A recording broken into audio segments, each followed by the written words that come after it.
mai lehi ke kukui Kale o kale kaui kau mama Eia ka hana hoi a ke aloha Nā ui ulu vehi vehi o ka aina Pili ia e ka maile me ka palai Ano ai ke vilina aloha Eia ka hana hoi a ke aloha Nā ui ulu vehi vehi o ka aina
moana lua haike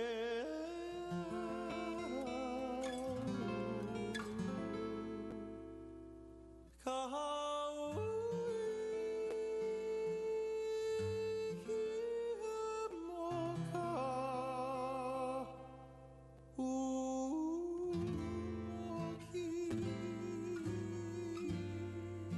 moana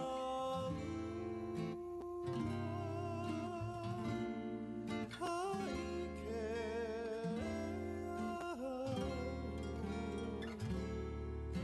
ka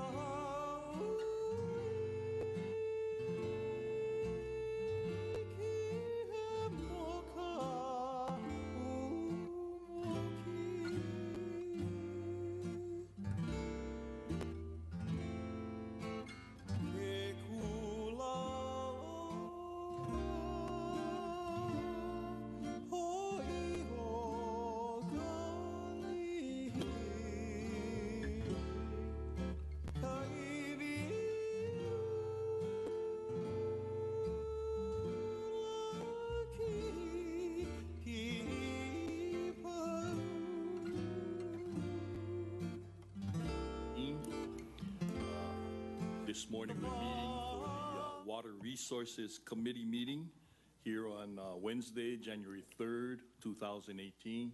It's about 10 minutes after the hour of 9 o'clock. We want to apologize for the few minutes of a late start.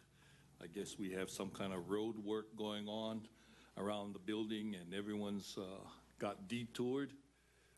We also understand that Councilmember Crivello is flying in from Molokai, and she's just landed and should be joining us shortly.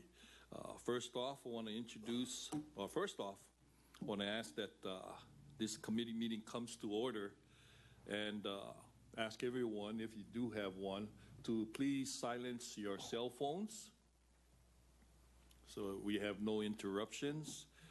And beginning, I'd like to introduce the members or the voting members of this Water Resources Committee with myself, Alika Atay, and Vice Chair, Ellie Cochran's excused.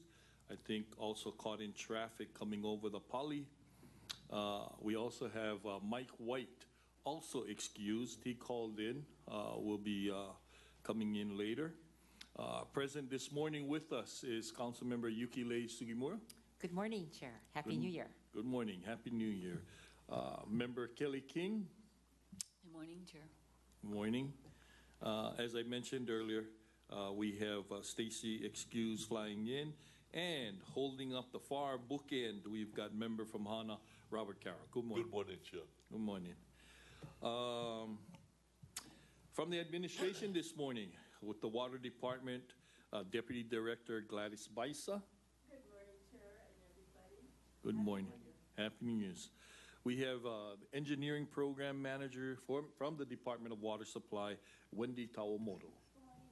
Good morning, Chair. Good morning. Representing the water supply from the Civil Engineering Department, we got Derek Takahashi. Good morning, Chair. Good morning. Also for Resource Reference seated in the gallery, we have Planning Program Manager of the Department of Water Supply, Ava Blumenstein. Good morning. On our legal side, representing Corporation Counsel, we have Jennifer Owana. Good morning, Chair. Good morning. Committee staff, Committee Secretary Stacy Vinere, Legislative Analyst Shelly Espeleta, and out in Hana District Office, we have Don Lono, Lanai, Denise Fernandez, and on Molokai, Ella Alcon.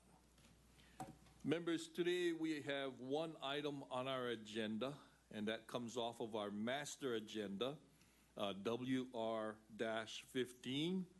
and titled Addressing the Upcountry Water Meter List. Primarily, we have this as an ongoing item on our agenda list, is to constantly bring our members of the committee and the staff together to get updated of the Upcountry water meter situation. Moving forward, we want to begin this morning's activities by taking public testimony. We want to remind everyone, for any individuals wanting to testify in the chamber, please sign up at the desk in the lobby. If you're testifying from one of our remote sites, please sign up with the district office staff. Testimony will be limited to the item listed on the agenda only. Pursuant to the rules of the council, each testifier will be allowed to testify for up to 3 minutes per item. And when testifying, please state your name and any organization you may be representing. Right now, I'd like to check in out in Hana office with Don Lono. Do you have anyone wishing to testify? Good morning and Happy New Year. There's no one waiting to testify in the Hana office. Thank you. Reaching out to the island of Lanai, Denise Fernandez, do you have anyone wishing to testify? Good morning, Chair. This is Denise Fernandez on Lanai, and there is no one waiting to testify. And reaching on the island of Molokai, Ella Alcon, do you have anyone wishing to testify? Good morning, Chair. This is Ella Alcon on Molokai, and there is no one here waiting to testify. Thank you. It's 15 minutes after the hour at 9 o'clock. I want to notate that our Vice Chair, Ellie Cochran, has joined us in this committee meeting. Good morning, Aloha Chair. Good morning. Staff, do we have anyone in the chamber that wants to testify? Mr. Chair, you have one testifier signed up in the chamber to testify, Rosemary Robbins. Thank you.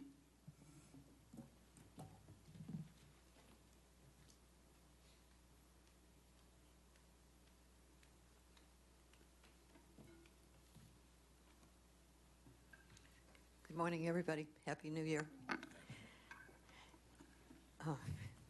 This issue has been around for so long. And as I went back through the records, I was one of the people that worked with Senator Dan Inouye on the Upcountry contaminated water way back when. And I found in here, coming from March 11, 2008, and it says in here that findings of the EPA study included that divisions act in isolation, do not interact to any meaningful degree. It can affect water quality. Well, we've been through all of that. They were through it before '08 when this got written. And there has been just so much concerned dissatisfaction. And I'm not a water engineer. I'm not a hydrologist, but I can tell time. And what has been happening is that the people are not showing up to testify because they think that even when the outfits like the EPA, and may he rest in peace, like Senator Inouye, no action taken. And so I'm speaking on behalf of them because I run into them everywhere. I don't even know who they are that come up and say, how come? And so it's really important. We're talking about water, all things, find life. It's on our bill, on our water bill, every time we get them. Well, if that's what does it for life, the alternative to that is without healthy water, we're here. No life. So, and it's a global issue. And so I'm truly just asking that whatever the records are that are being identified as saying here is the water reality situation, here are the people who are collecting the water. In many cases, they are the people who are in big industries that have been using large volumes of water. And now it's being held up at the state level to see how much of the water that does come in from East Maui is still being held up. So if we thought the time was overdue then, wow. So please do the right thing. And thank you for those of you who are trying. And we also know that there was some misbehavior. I had my water pipe cut years ago. And whoever did this knew exactly what she was doing. They shut off the water meter, so there wouldn't be nobody out walking a dog at 10:30 was going to come and say, oh, yikes. It's soaking wet down there, dry as a bone. And nobody wanted to deal with that when it was reported either. But I must say, junior generation Bisa was the individual who showed up at the bottom of my driveway. He and I were the only two people awake at that hour up in that geography. And he got out and said, oh my word, your pipe has been cut. Box, shut off, pipe, nothing, pipe. One match away from disaster. Ms. Robbins. So yes, so please just do the right thing. Thank you. Thank you, Ms. Robbins, for your presence. Welcome to 2018. Thank you for your sharing testimony. However, I want to ask you this question.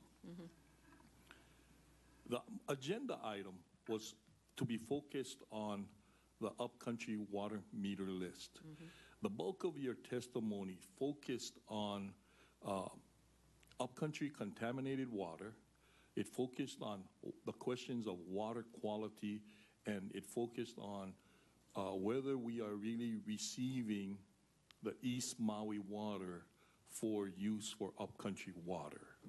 Are you suggesting, other than just bringing Upcountry water meter list as an agenda item, are you suggesting that we should be also bringing up on the floor and addressing the quality of the water in our system? Quality and quantity. Quality and quantity. Yes, and we've been saying that for years.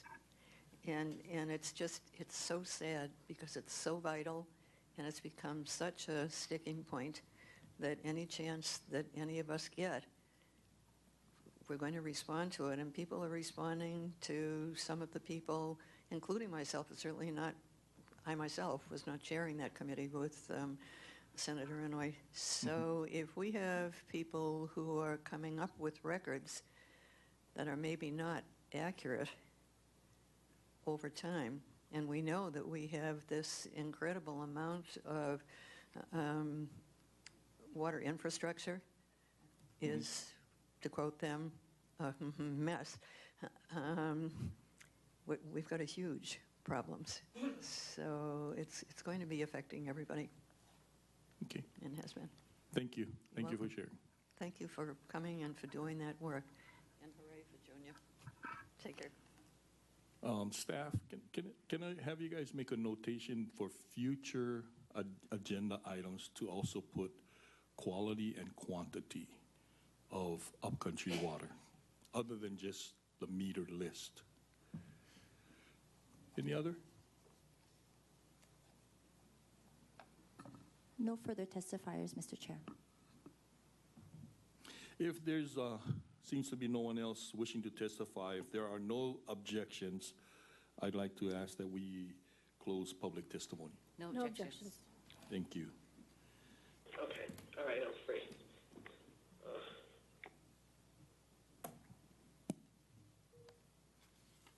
Thank you.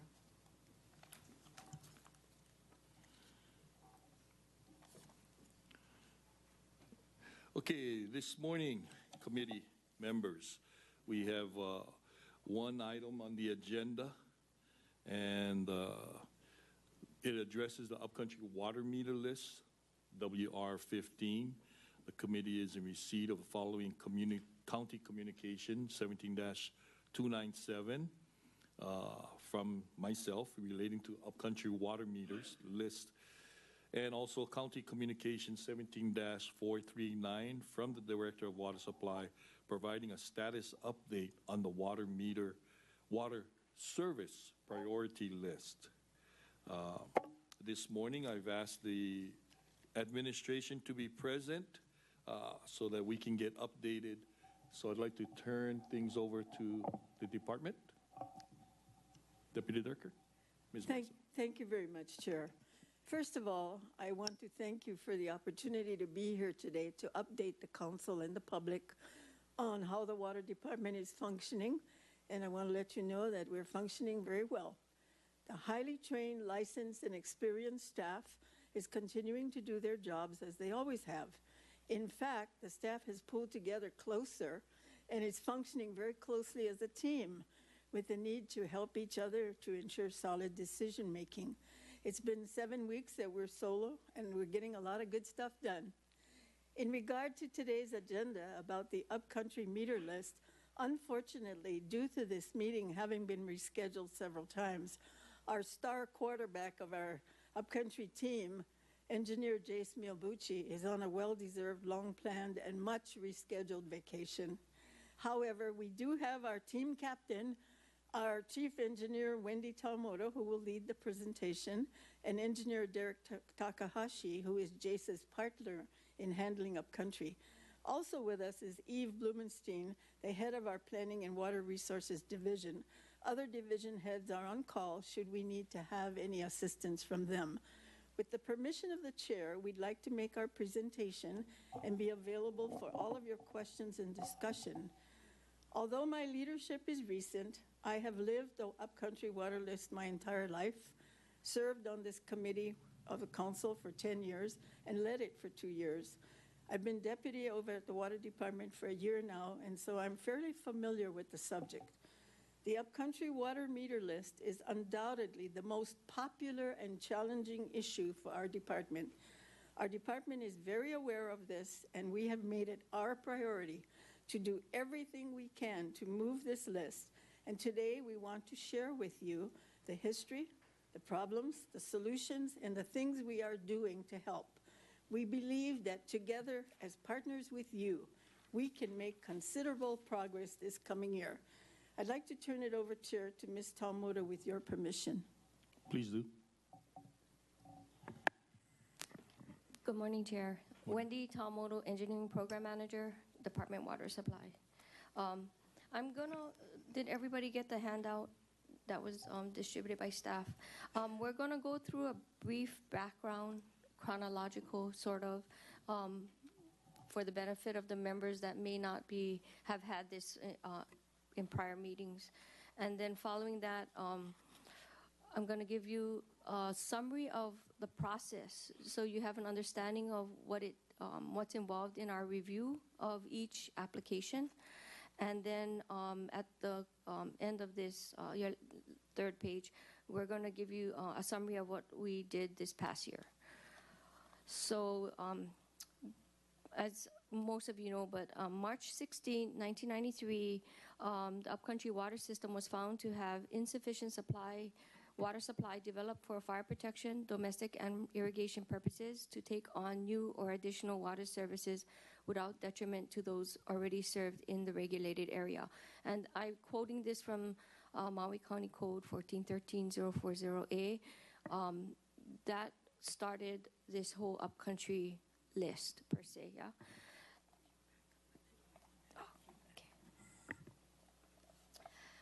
And then on November 2nd, 1994, the department has maintained, since November 2nd, 1994, the department has maintained a priority list of premises organized by the date of application for new or additional water service received for such premises. And that reference is also from Maui County Code 1413-040A. So that list we are talking about, the infamous list, started on that date, and it is in the record. November 4th, 2002, Maui County Administrative Rule, Title 16, Chapter 106, Water Meter Issuance Rule for the Upcountry water system was promulgated by the Board of Water Supply. And the purpose of this rule was to provide a uniform handling of applications for water service from the priority list. Then in 2009, July 8, 2009, that rule was codified when we went under the administration. The board was dissolved as a policy-making board, and so we went under this administration, and therefore this rule was codified. On December 10th, 2012, Maui County Code Chapter 1413 was amended by Ordinance 3997, and the primary purpose of this amendment was to add language stating that effective January 1st, 2013, the department will not accept any new applications to be placed on the priority list. And some of you were here, but that closed the list, basically. So since that date, we have not received any, we're unable, I guess, to receive any applications. October 8, 2015, Maui County Code Chapter 1413 and Section 1820.040 of the code was amended via Ordinance 4255.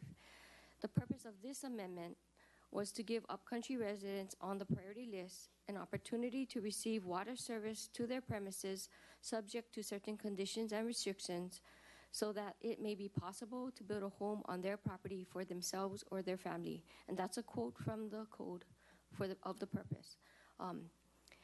This amendment primarily provides an exemption from our subdivision and fire protection requirements for 2-lot subdivisions.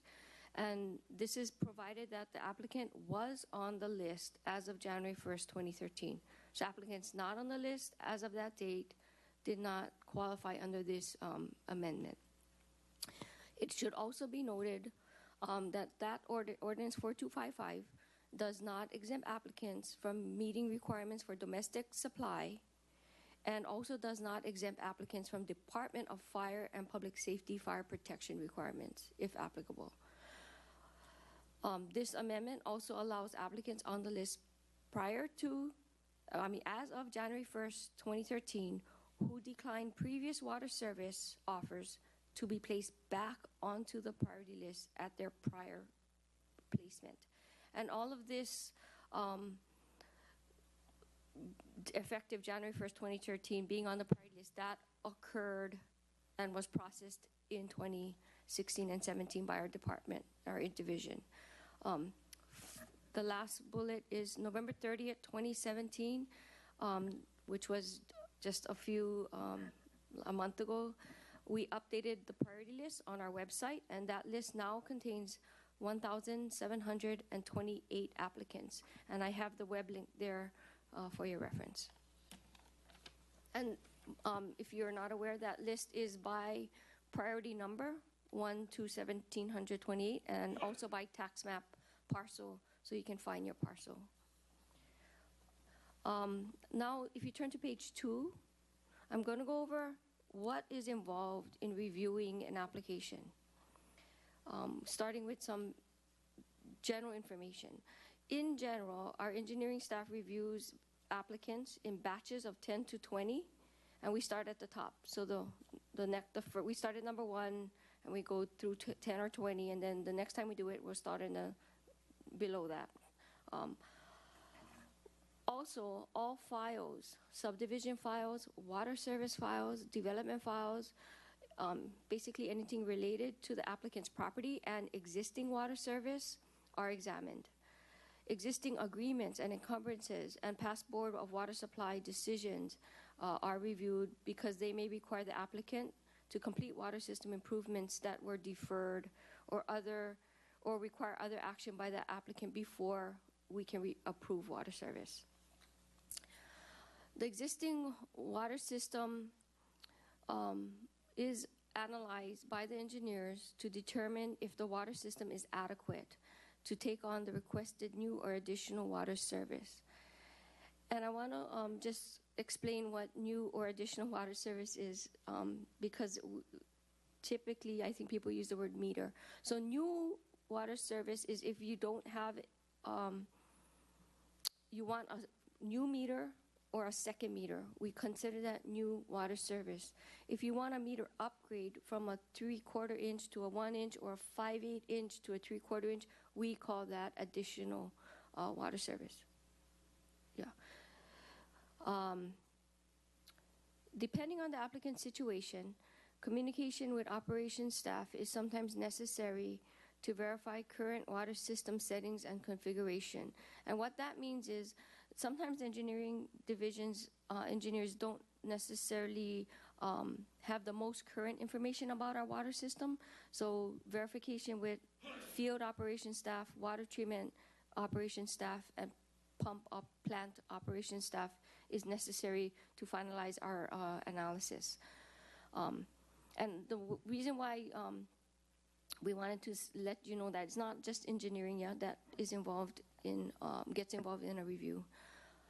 If the water system is determined inadequate by the staff, requirements to meet Department of Water Supply rules and current water system standards for domestic and or fire protection are determined based on the applicant's request.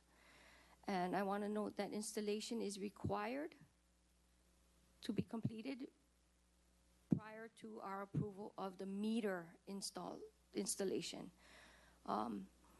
Going back to that previous sentence, domestic and or fire protection is because sometimes if you have, as you may or may not be aware, first and second dwelling exempt for fire protection under our code. So we don't review for fire protection, but we still have to review for domestic capacity. And there's other areas like Ordinance 4255 where fire protection is exempt, but that doesn't exempt them from domestic, meeting domestic standards. So that's why I have the and or. Upon determination of requirements, the applicant is notified in writing by certified mail, return receipt requested, offering water service, and we notify the applicant of all conditions and requirements that need to be met prior to approval of water service or to reserve an allocation of water service.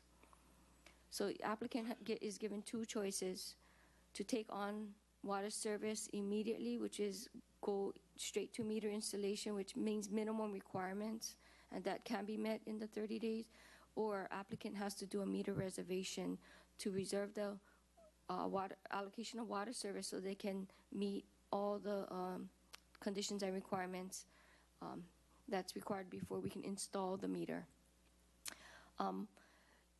How we notify applicants is we don't just notify the person. So say a property has multiple owners and only one owner came in and signed the application or made the request. We don't just notify that one person. We notify all property owners listed on the real property tax records at the mailing address listed in the tax record. So we base our mailings on real property tax records. The applicant is then given 30 days from the date the certified mail was received by the applicant to complete and deliver to our department an application for water service or reserve an allocation. So in 30 days, they have to do one of two things. Yeah, apply for water meter or reserve the allocation of water service, or reserve, we call it reserve the water meter.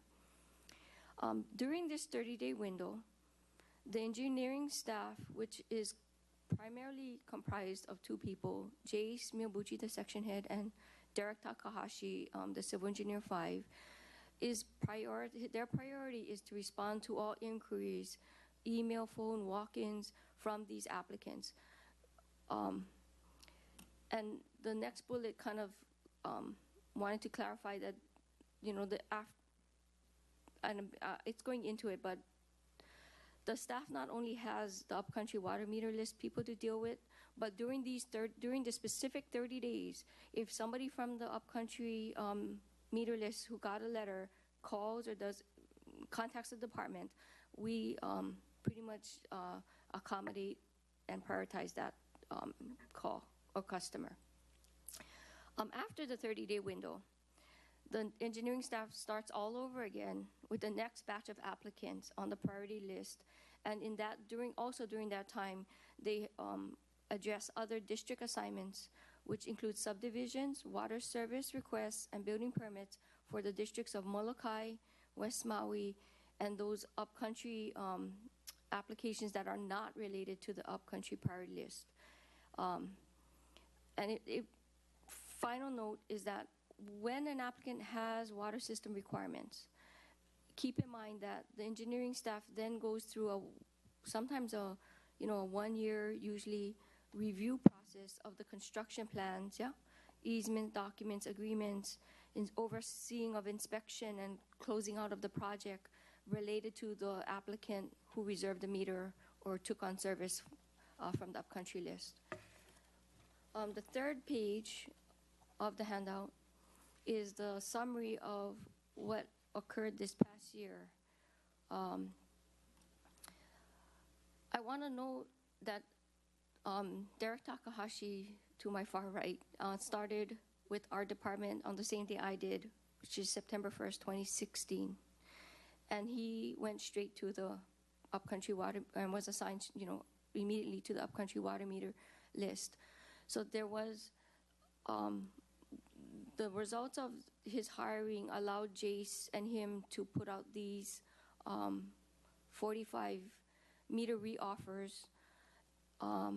And if you go back to page 1, when we use the word reoffer, what we are referring to is Ordinance 4255, where I stated that the amendment also allows applicants on the priority list as of January 1st, 2013, who declined previous water service offers to be placed back onto the priority list at their prior placement. That is the reoffers, 2016 meter reoffers. There are 45 of them.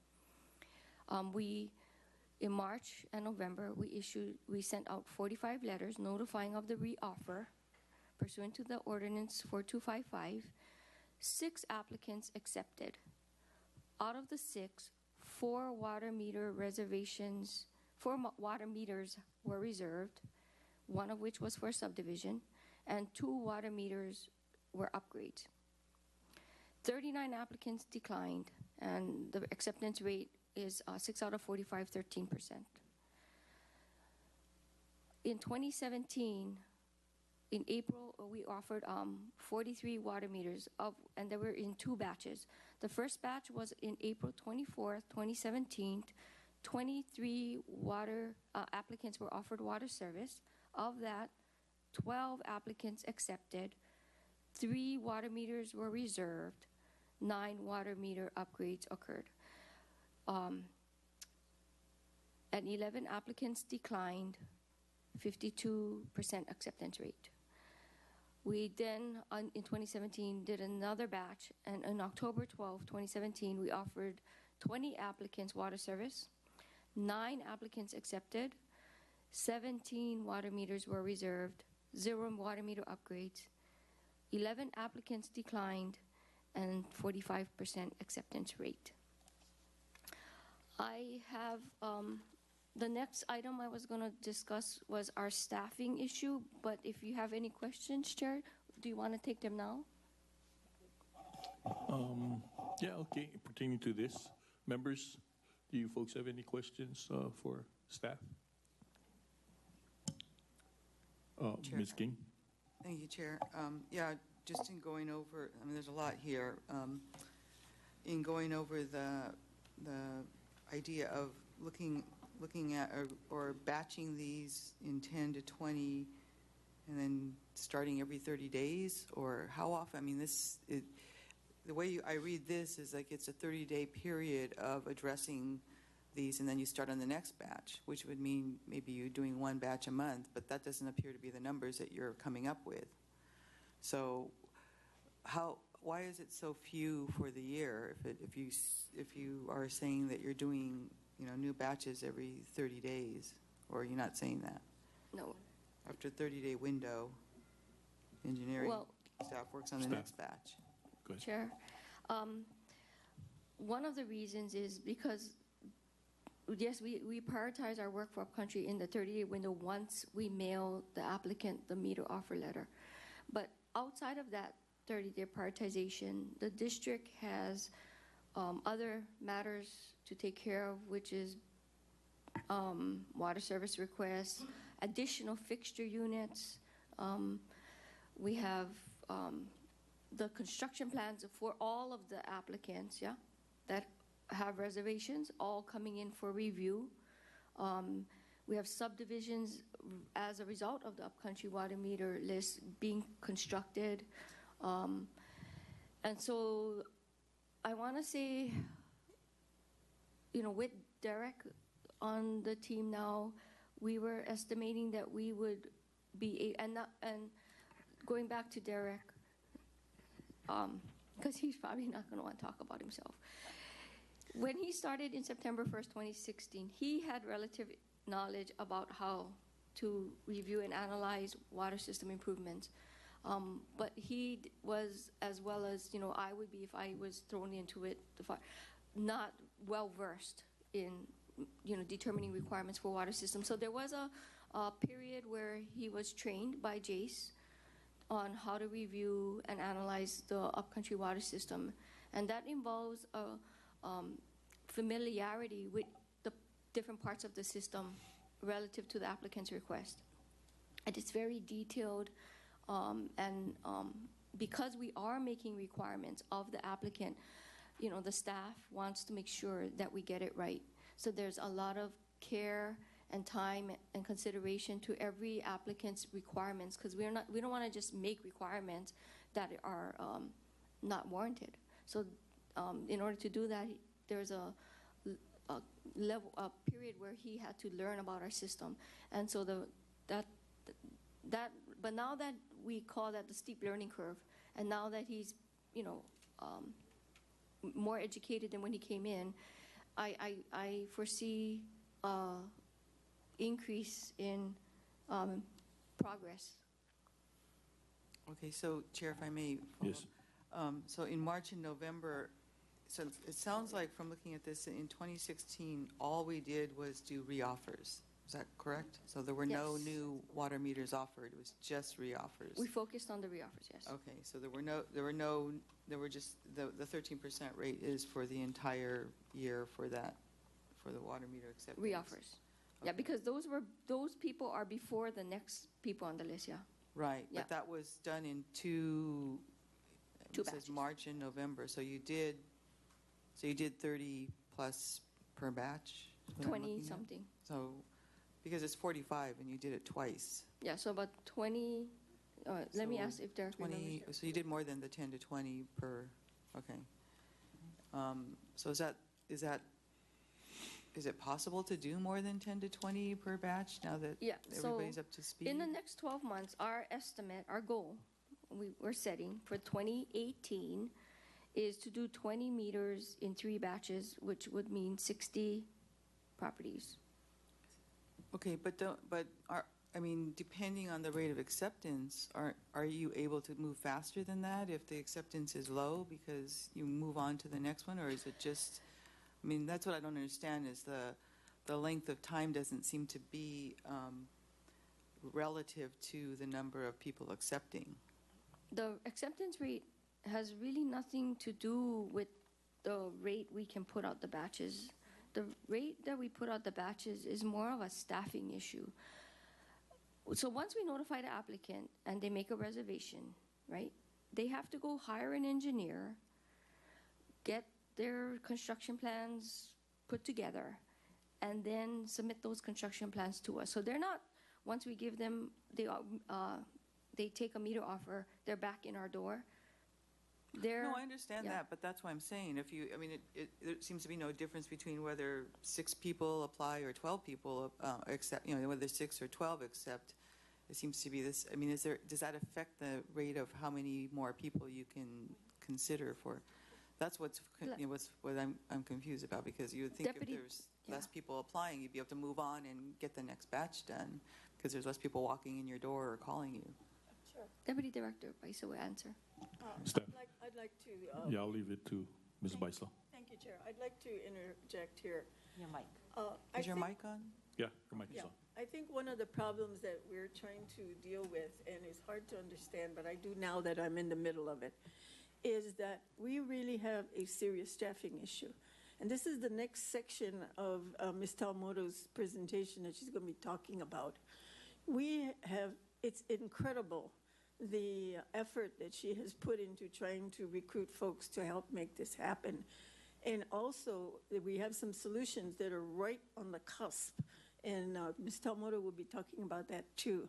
So maybe if we can get to that, you'll understand why we're so limited as to what we can do.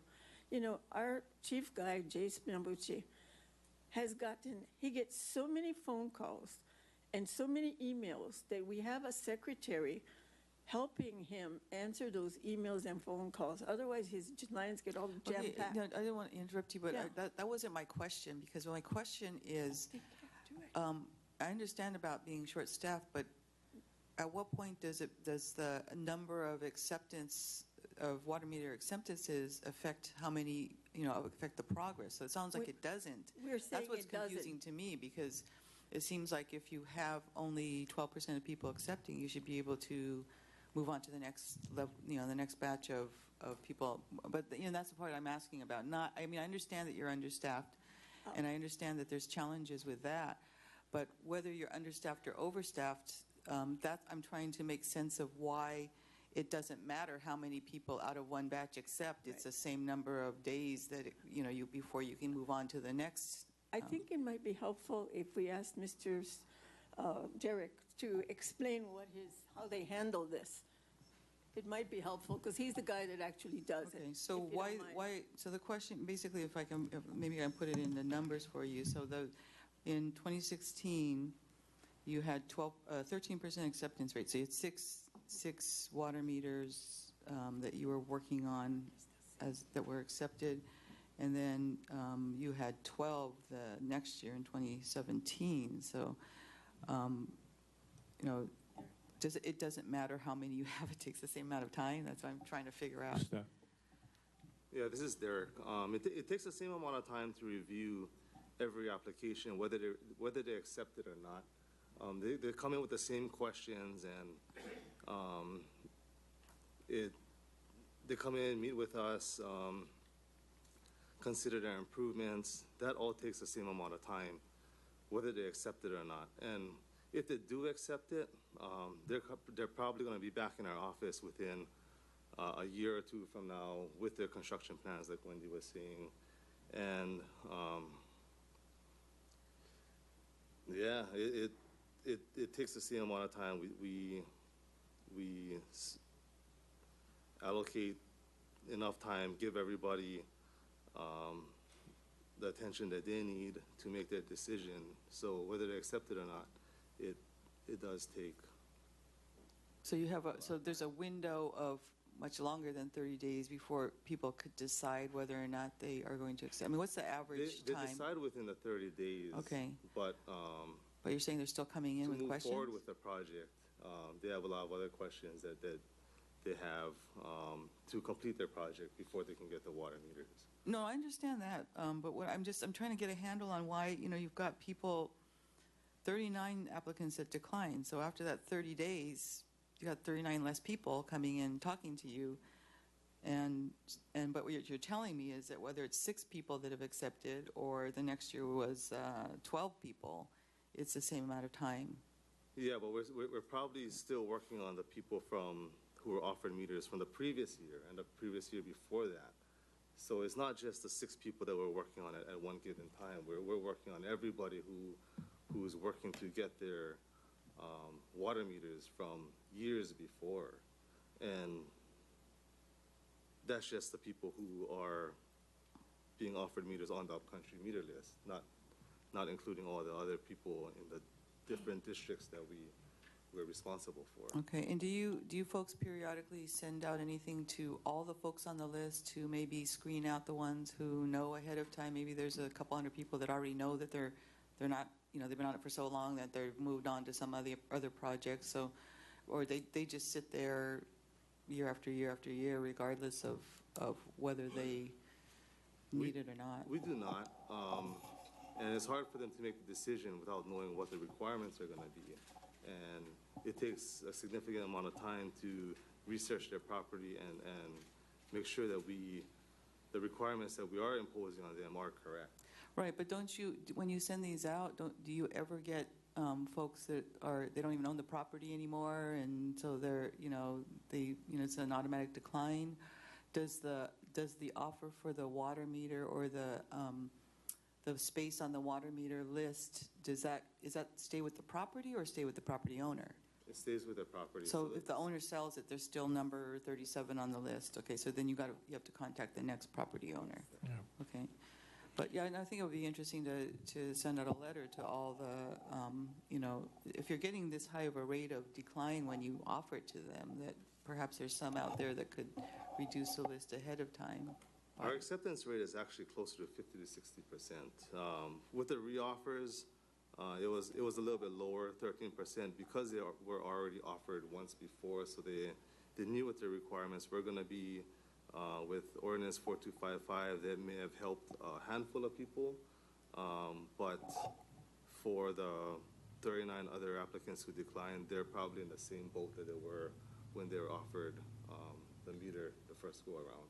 Okay, but I mean, that's still 50%. That's still a lot of work to go through if people maybe know ahead of time that they're not on, they're done with that and they're moving on, they're not going to accept it, because you still had 50% of the people that you offered meters to in April decline. And I don't know what's involved in that. Maybe they decline. Is that like after a year, after 30 days, or when does that decline? It's a 30-day window where they have to say yes or no?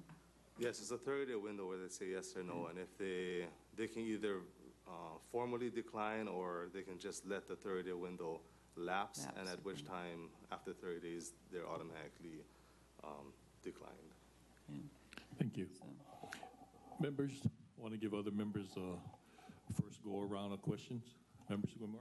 Thank you. Thank you, Chair. So I have a real life situation. So this is really my last question I asked Dave Taylor. A Christmas dinner, which often, even in shopping centers, when I'm shopping, people ask me about the water meter list, as you can guess.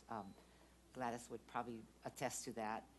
So on March 31st, 2017, he received an email, my friend who I had dinner with, from my office, because he made an inquiry about the water meter list. And his question was, which I asked, if a person is, in this case, I have the real life numbers, he's 159 on the water meter list, and then he applied for another one, he's 1,035. So on the 159th one, his question to me was, I told him, oh yeah, we're working on the water meter list, and we got that update from the water department about the 23 and 20 water meters that were offered in 2017 and, April and October of 2017. So his question was, then do I move up? Is my number going to change? And then how soon then would he be hearing from the water department was his question. But I think Dave gave me this really long answer about all the wells that are available and, kind of his technical information, and this question was not answered. So if I could pick up there, and if Wendy or Derek could answer. So he was 159 on May 31st, 2017. May 31st, 2017. Okay, so that was based on the 2016 list. So if he goes to our website and downloads the current November 30, 2017 list, his number is different. He went up the list. So it should be 159 minus 43, around 116 around. He moved up. How long? So assuming he's like 115, 116, we're going to try to, our goal is 60 a year. So he will not get a call likely in 2018. But if you take 60 times 2, that's 120, he should be getting a call towards the end of 2019, if I had to guess. In between, the second half of 2019. And we're, like Gladys said, we're actively hiring. So if we can pick up staff, it'll actually increase. And I'm going to talk about that after. So Chair, I look forward to that discussion, because I know in the budget session, this past budget, we put in $900,000. Budget started, or this new fiscal year started July 1, as we all know. And I'm curious, here we are almost ready to start our next budget session, and I don't hear that we've hired or done anything with that. So I'm looking forward to hearing what this next segment may be. Let's first line of questions, let's stay with what was presented on the papers, any questions pertaining to what was shared by staff, and then we'll go back to allow her to discuss her budgetary needs for the future. I can see the correlation of dwindling the list is connected to the amount of staff we have available to focus on that. But any other members, or are you, Ms. Sugimura, are you done with your? Yeah, done. Ms. Cochran? Thank you, Chair. And thank you, Department, for being here. So that bringing back the priority applicants from before, how often was that just the one-time offer, a revisit back on the list just one time? That was, okay, Yeah, so they're not going to be continuously asked again and again? No, pursuant to the ordinance, it was a one-time Oh. comeback. We Okay. offer. Oh, wait, do we not have, oh, wait. I don't have hold- quorum. Stop. Recess.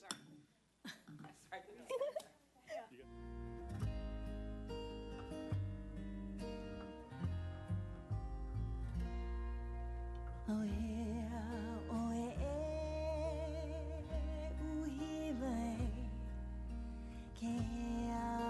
wish upon a star, wake up where the clouds are far behind me.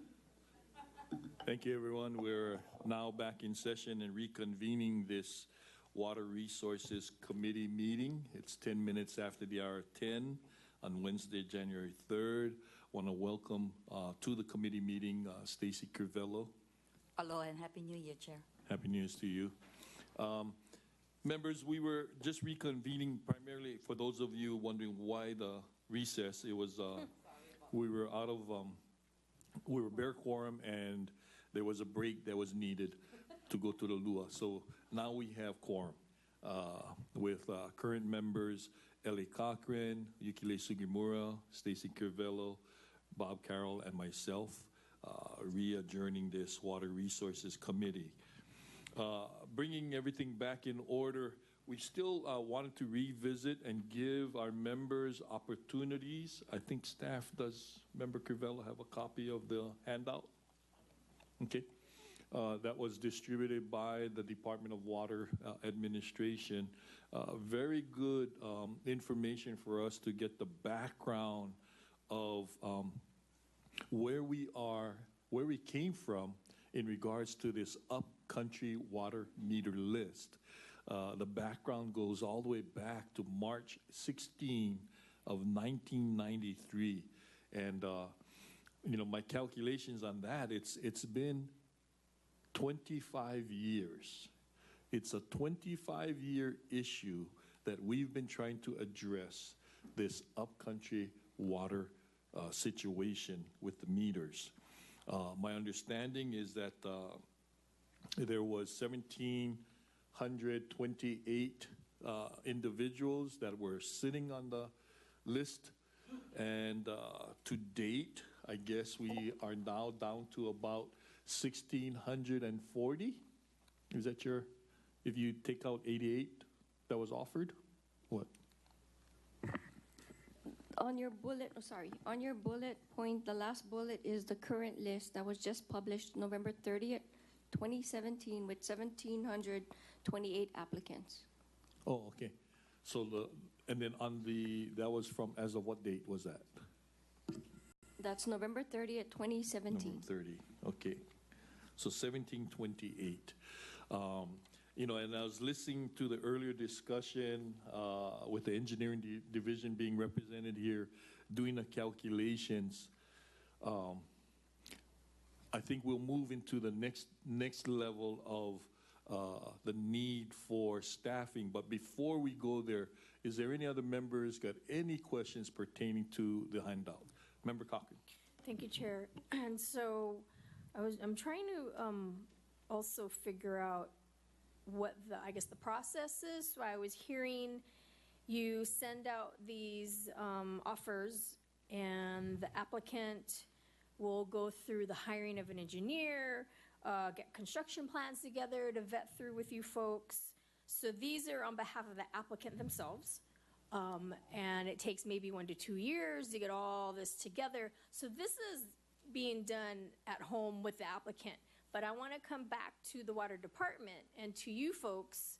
So the letter sent, they say, yeah, we're going to get our ducks in a row. We'll be in touch with you throughout. You can still send out more letters though, right? To say, go to the next batch or whatever you're calling it. Okay, so then so then on our behalf, what's our steps we're taking? Once that person says yes, and now they're going to go through this rigmarole for 1 to 2 years. You're not, you know, you'll be periodically in touch, I suppose, but can we not continue to, put out more letters? I think Ms. Baisa has. I'd just like to make a comment before I turn it over to staff, but Mr. Taylor and I had this discussion many times. What happens is when the person finally gets their okay, their letter, they don't automatically go out and get their own professionals. They tend to come back to us because they have to pay.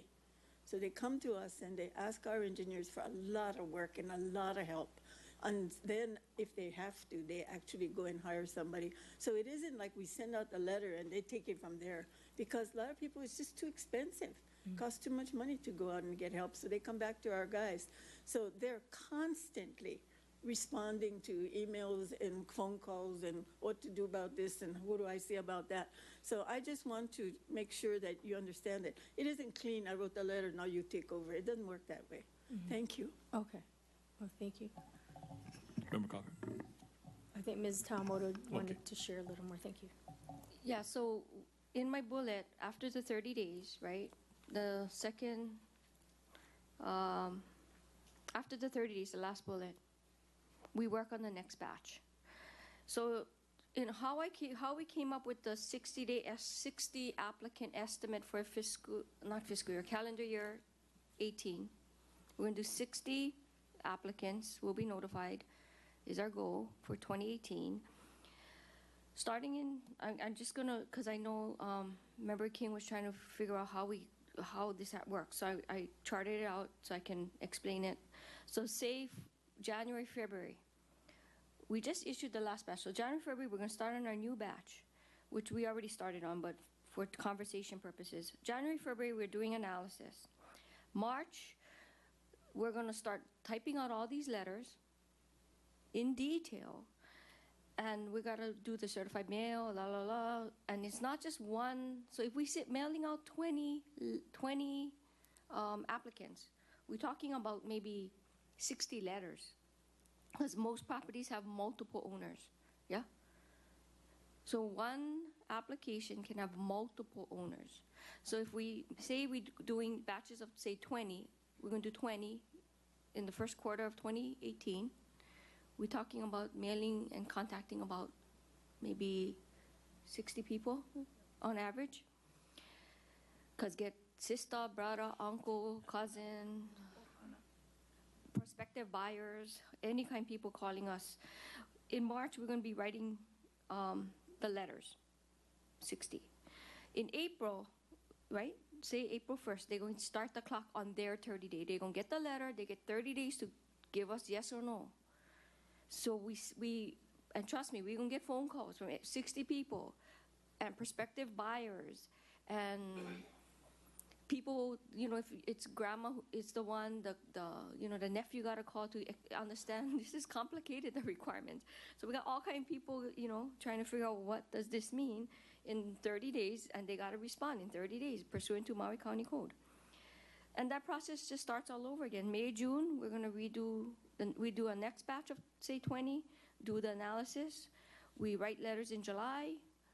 We address applicants in August. We do it again, September, October. We do the analysis. We write letters in November.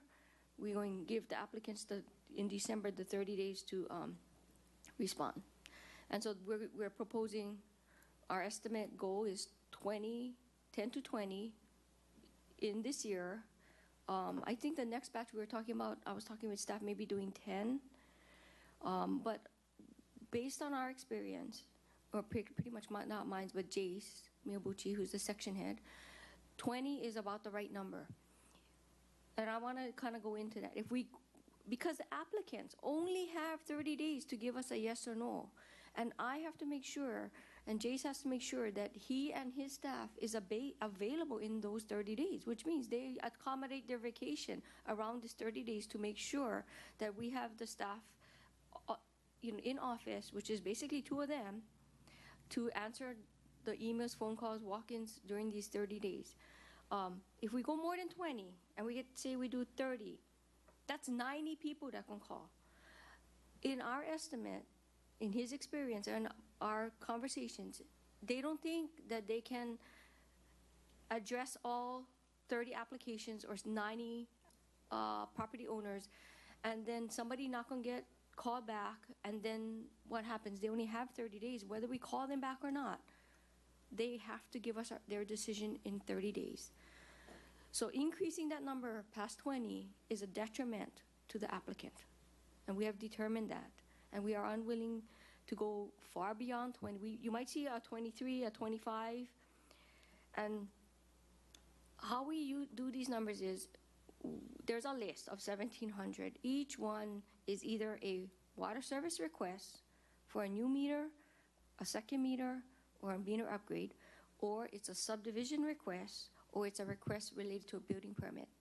Sometimes they're lucky and it's easy request because it's like all water service, no fire protection, all domestic analysis. So, you know, he might issue 25 or he might be able to issue more in the goal that he wants to issue these meters.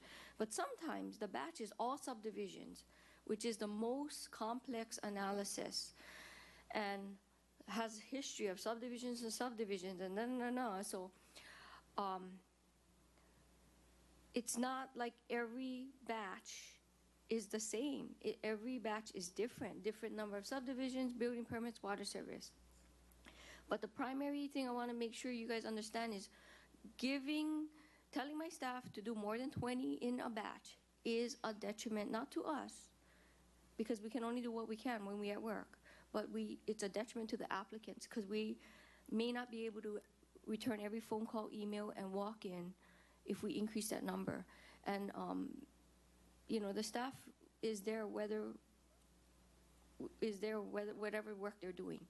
So I don't think Jace would lower the number or increase it. Jace's primary concern is for the applicants, because when he's at work and Derek's at work, they're committed for that 8 hours to the applicant.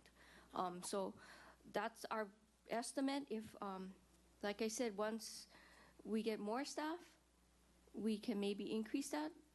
But that new staff is going to go through the same learning curve as Derek did in his first 6 months. But once 6 months clears, we should be up and running with a new staff and hopefully push out that number past our goal of 60. So if Thank you for that explanation. Member Cochran. Sure, and thank you, Ms. Tawamoto, for that. So I think, and I get the 30 days and you don't want to push out more work than you can get to basically and hinder the applicant. And it kind of reminds me of our 201H process where you got 45 days up or down, and if you don't respond, it's a go. So I don't know if there's a way to tweak that number perhaps under certain conditions. And the other thing is with the 1,728 people, these meters, what is the potential impact upcountry, as in, right, we're doing our community plans, as in growth, as in infrastructure impacts on our roads, traffic-wise, you know, sewer, schools, refuse, all of that. Is that what's kind of why you're tapering it also? I mean, because if I know Mr. Taylor and Ms. Baisa, perhaps you have a different thought or similar, is to look at the potential growth to fulfill every single name on this list is a lot. And it's going to become a lot of growth up there. So what is the thought behind that? Or are we planning, are we thinking, you know, out into the future in reference to 1,728 more meters up country? Ms. Baisa. Yes, of course. The department is very concerned about the impact of, if all of these meters were ever installed, what it would look like up country. And I know that all of our people that are concerned about planning are looking at this. And I'm very sure that Ms. Blumenstein, who is in the audience, probably can answer this question a lot better than I do. But we are concerned. We watched the Maui plan. We were very concerned that we're abiding by, you know, development things. But we, at this point, because of the actually snail's pace at which this thing is going, are so concerned about just trying to get these offers out to people because it affects so many people. You know, I'm on that list myself, and that's a disclosure. But I'm somewhere up in the 700s or something, so I assume this is not going to happen anytime in my lifetime that I'm going to get a meter. But unless something wonderful happens, and, you know, Ms. Tawamoto is really challenged in trying to figure out how do we get more people and get this list moving.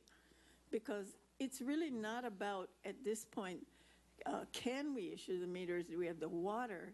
And yes, we have to be concerned about development, but when there's a big development, it's just not the water department that is involved, as you folks know, because you go through the whole thing. We've got water, and we've got sewers, and we've got roads, and we've got highways, and all of these requirements that have to be met in order before a developer can move something. And as far as it's single-family homes, it's probably not that bad. But where we do get into trouble is with subdivisions. And even for our boys, when they come across a number on that list that is a big subdivision, then it's a really big issue for them. And we have to be really, really sure. So we are concerned. But it's a total community planning issue.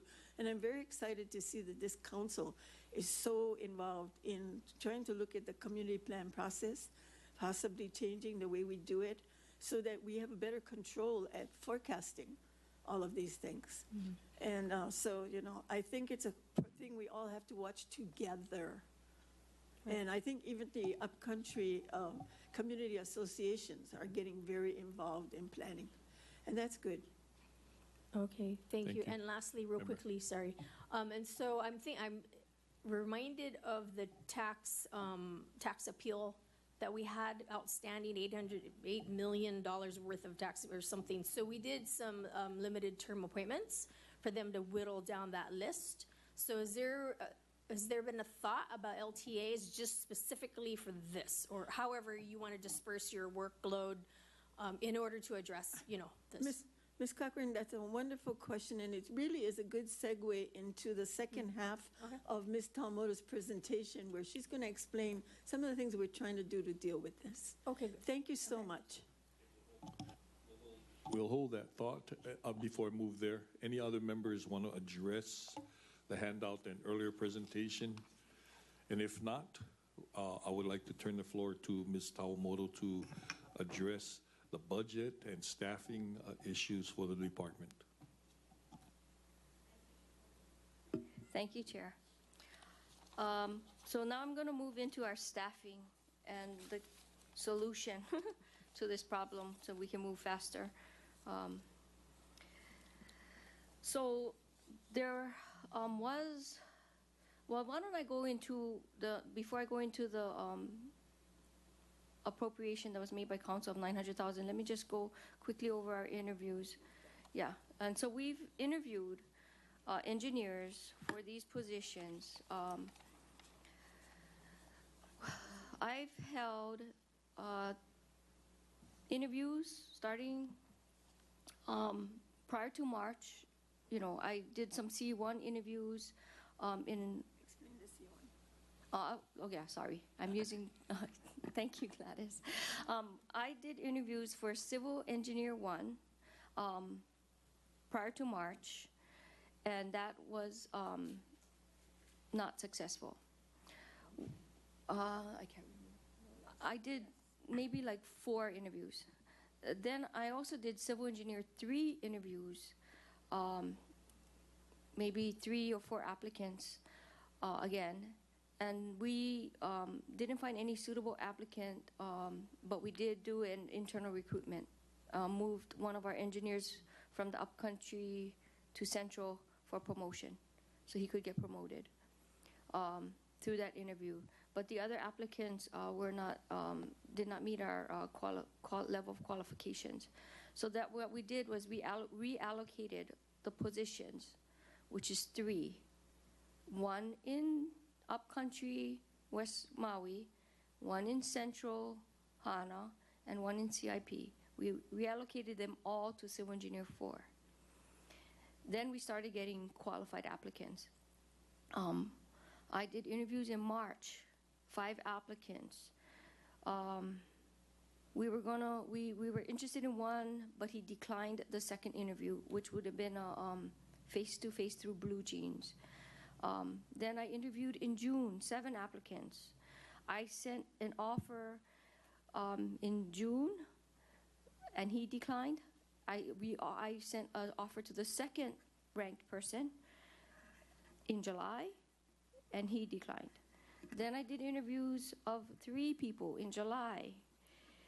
I sent an offer in August, and it was declined. Then I I got two, and mind you that the list is not full, like 10 people. These are like, as personnel has people, 2 people on the list, or one person, they'll tell me, 1 person signed up. So they send me the next one. So then I did October, I did an interview of 2 applicants, because I got 2 more names, and we finally got an acceptance of an applicant, and he started on December 11th. Unfortunately for Upcountry, that applicant, in order to attract that applicant to our department, he was put into CIP section. Then in November, I did 10 interviews for Civil Engineer 5, and this is not related to Upcountry. This was for Central District and HANA, and we made a selection, but I can't. It's in progress, so I can't discuss it. So now I have 1 vacancy in Upcountry, right? And I have just basically 1 vacancy on Upcountry, and the CIP section is full now. Yeah.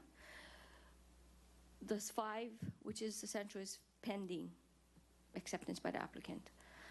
So I'm going to reallocate. I reallocated all the positions back down because I ran out of it. No names now on the Civil Engineer 4 list.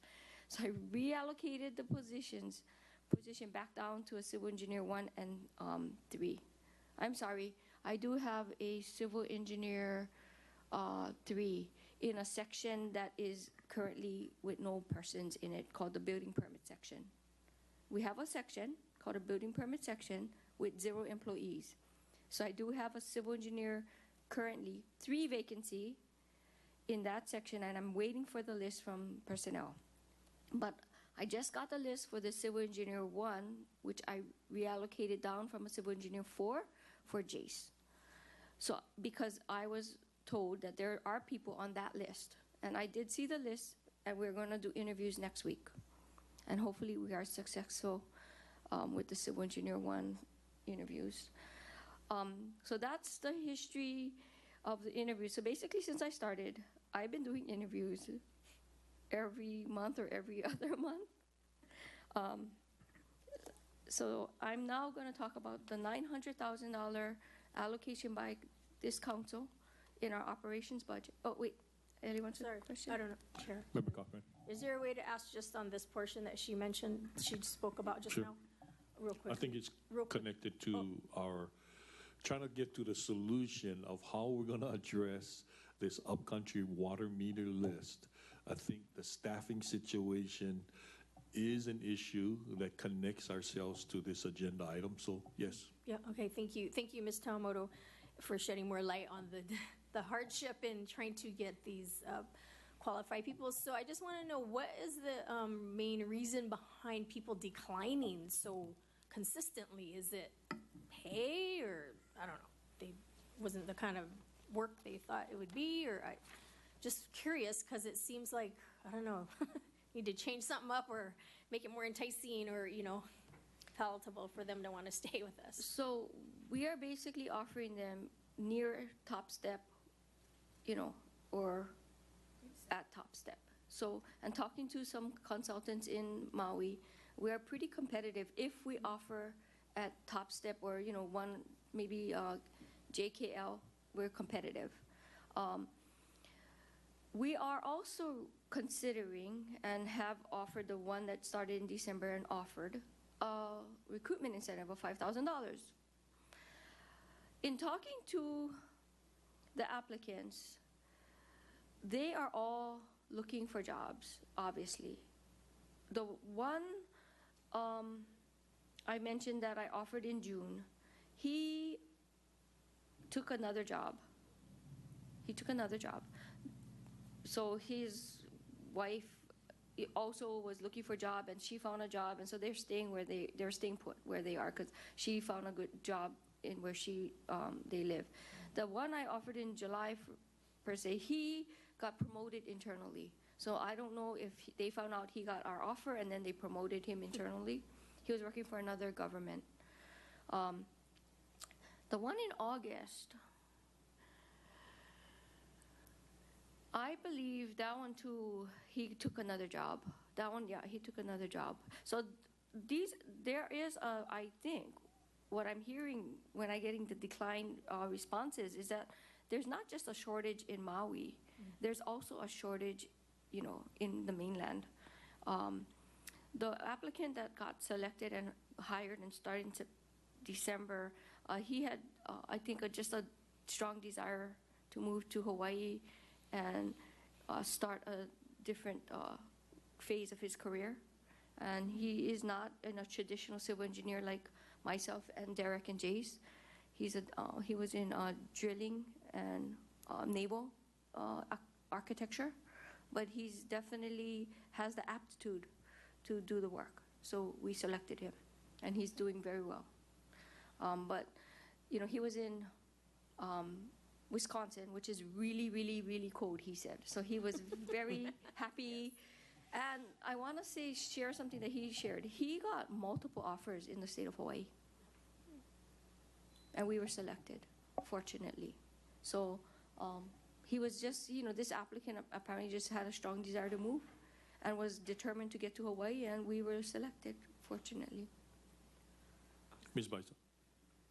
I'd just like to share my own personal experience that I experienced in the last couple months. I've been watching this, and I thought, well, let me try my hand at recruiting. So I did. And I came up with an incredible applicant that fell into my lap, who not only had an MBA, but an engineering degree and almost a PhD. However, I lost him. And I lost him because of multiple offers in the state. And the paperwork here takes a long time, as you guys know. We've all dealt with the personnel process. And the other thing was housing was a big deal for him. Had a large family, and trying to find a home that he could afford here on Maui was a challenge. And so I think that's another thing that we have to be aware of, is because it's so expensive and hard to find housing, a lot of these people just cannot come and stay. So we have some serious challenges.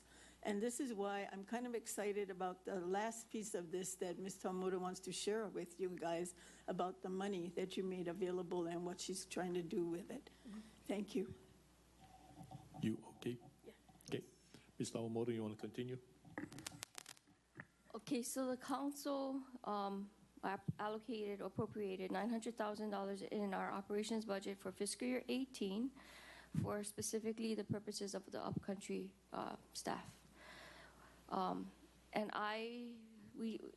Director Taylor, when we first heard about it, was calling consultants, and I was calling consultants. We finally got a consultant who, and I think we were successful in getting this consultant to agree, and I'm going to use this word, staff augmentation. Agree to do staff augmentation for our department, engineering division, because they're comfortable with staff augmentation because they do it for city and county. Other consultants are not so familiar with it, and I think they're not sure what they're getting themselves into. It is what I expect Corporation Council is going to we're going to have to execute contract. And I think a lot of it is, like I said, it's a statewide shortage of engineers, not only in government, but in private practice. So if I take these, if I go to these consultants, they're faced with challenges of finding their own staff to do their own projects, so they can prepare the plans to submit it to us to review. So it's like, but I did find a consultant, and I would prefer not to mention the name because the contract is not been reviewed by the proposal hasn't been reviewed by Corp Council and signed off by the finance. But I did find a consultant. I have a proposal in my hand, and they're committed to execute a long-term contract to expend the $900,000, which I got to go through the proposal with Corp Council and verify that the way the proposal is written, but we're envisioning it to be 5 to 7 years.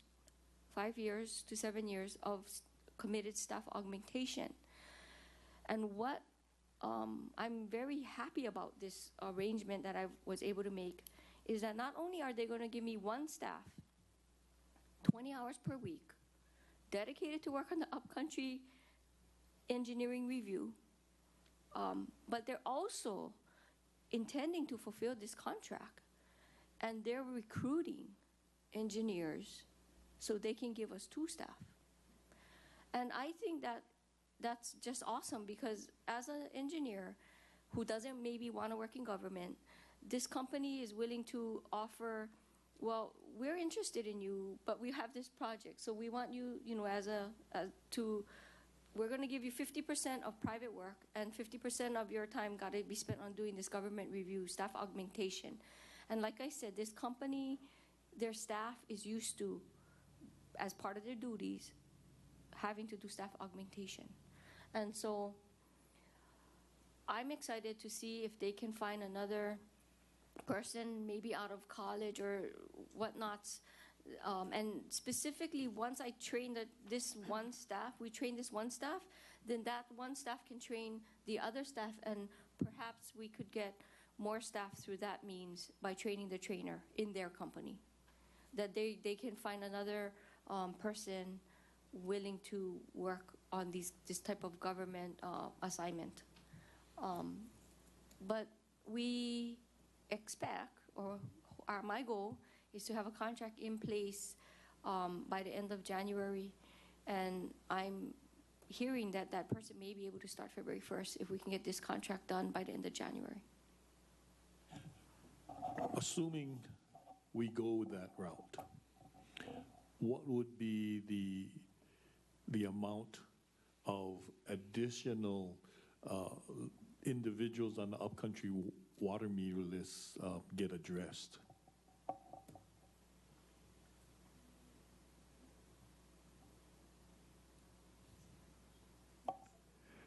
Currently, right now, your projection for 2018 is you're going to serve 60 names on the water meter list. If we go the route of having 1,728 individuals on the water meter list at a rate of 60 individuals per year, it's going to take us 28 years. This has been a 25-year problem. The goal would be, how do we expedite addressing this Upcountry water meter list and get it done? So is adding that one contract, or it's like a math number of how much are we going to be members willing to commit to lower this list? Before I go forward, I do want to recognize Member Mike White just joined us in committee meeting. Go ahead, Director. Chair, I'd like to take a stab at that. It appears from everything that we've heard over and over is that we have 2 engineers that work on this list as much as they can. Unfortunately, they can't only do this. They have other duties. But between the 2 of them, we are projecting that there will be 60 additional people that will be offered meters. I heard from Ms. Talmodo that we might get 2 dedicated engineers from the contractor. So if you have to guess, and I am guessing, we might be able to double that. But that's not going to solve this 1,728 people list in any short order. So we have to keep looking. And one of the things I can assure you is that this Upcountry meter list challenge is my #1 priority. It's been a lifelong challenge for me, and I want to make it, do the best I can in the 12 months that I have. My staff is with me. We are not going to stop, and we ask you guys to help us. Anybody who thinks that they have a great idea, and if it means more money, the money is great, and you've been wonderful about giving us the money, but our problem is not at this point money. It's about bodies. It's about people who can actually come and help us do the work. So the solution is, how do we recruit and retain people to jump in here? And that's the only way this is going to happen. I mean, it boils down to reality. You've got to have people on the job doing it. And we have to find that somehow. I don't know if it's more consultants, and maybe we can keep looking. We'll start with the one we have, and we'll try to multiply it so we can have more. Maybe it's offering some kind of benefit to people to come and work for us. I don't know what the answers are, but we are going to work on it. It is a priority for us, and we ask you to join us because we have to solve this problem. It's just not right that this has existed for 25 years and is going to exist for another 20. Thank you. Member Sugamur, you had a question? Yeah, thank you. Just hearing all that Wendy has gone through in terms of interviews is almost exasperating, huh? The time and commitment besides everything else that you do. So thank you for that. On the $900,000, which is something that Mike White and I kind of worked towards during budget just because of, I think we probably hear everybody else, but where people are on the water meter list because it's in our upcountry area. I wondered why, if you have $900,000 today, you don't contract somebody for, or a company or consultant for more hours or more people for the $900,000 rather than stretching it out for another 5 to 7 years. I mean, why didn't we look at maximizing time and resources and maybe coming back to council and say, you know what, we're able to do this for this budget year. I mean, what you're telling me is you don't need any more money from council for this additional engineering support till 7 years from now. That's what you're saying, right? No, that's not what I'm saying. What I'm saying is that we contacted every engineering company and no company, and that's why Director Baisa comes to that point. If you folks can help us find a company that's willing to do staff augmentation for the government, we'll take it. But we reached out and we had conversations, but it's not something that typically private consultants typically do, and it's a little bit outside of their comfort zone is what I'm gathering, that they are, nobody wants to do this government review when they go into private practice. They'd rather be the ones doing the, designing the construction plans to submit it to the government. Because in a way, this is going to preclude them from submitting the plans. They can't submit the plans to them. So we're going to have to make sure that when whoever they give us, that company's plans cannot be reviewed by that engineer. It has to go to another engineer. And so, but in honesty, we've reached out to almost every company I can think of. I mean, unless I don't know of some companies. As I understand, no one is willing to sign a contract like the one I'm talking about with this government, this county. Interesting point. I didn't think about that conflict of interest perspective. I just want to state for the record that after we did our last budget, I met with HGA, which would have, I think, engineers under, they would be HGA members, union members. And I asked Michelle Mitra, if it would be the situation and, would it be okay if we looked at possibly getting staff augmentation, I didn't have that word, but to supplement our engineering department to help with the water meter list. And she understands. I mean, she understands the shortages and whatever. So I had mentioned it to Dave Taylor, and I asked him, please get in touch with Michelle so you can proceed on this. And I don't know, I hope that was done because we do work in partnership with our unions, and that, I did make her aware that this was happening in terms of our budget, and that water, you would be doing exactly what you're doing now. So thank you. Thank you for that sharing. Staff, my thought is this, is like, we have a problem, 1,728 on the list. Why can't, and it seems like it's a lot of it is the processing, the government processing. So I think the processing can be handled by C1s. If there was a big push to recruit and hire a pool of C1s that is managed by a C4 and a C5, and just let the C1s, whittle down this list. Get this, for me, it's like, we're only going to do 20. It's coming out to 60 a year. Can we change that to get 1/3 of the list down this year and pushing it out along the lines where the C1s will acquire and earn operational field time in service. And so what can we do to increase the attraction of being able to hire more C1s? I know we have a lot of young local resident youths that go away to college, they graduate with engineering degrees that need experience in the engineering field. What kind of incentives or internships can we address and offer for our returning residents from the mainland universities that come home with the pala of engineering and need that opportunity? I don't know, personnel probably should be answering that question, but this is just my thought. Member Baisa, you seem to... Mr. Chair, that's a very good thought, and we are planning to contact the University of Hawaii to make sure that we are meeting with the prospective, engineers that are going to graduate. We need to do that. The problem that we run into when we do that is the same as all of us are running into that have children that go away to college, and why we can't get them to come home. They have big opportunities to go elsewhere. Many of them train on the mainland, and they are so aware of our housing situation. I have a grandson who's at University in Oregon, and he's thinking he's going to stay there because he says, if I come home, I can't afford a house.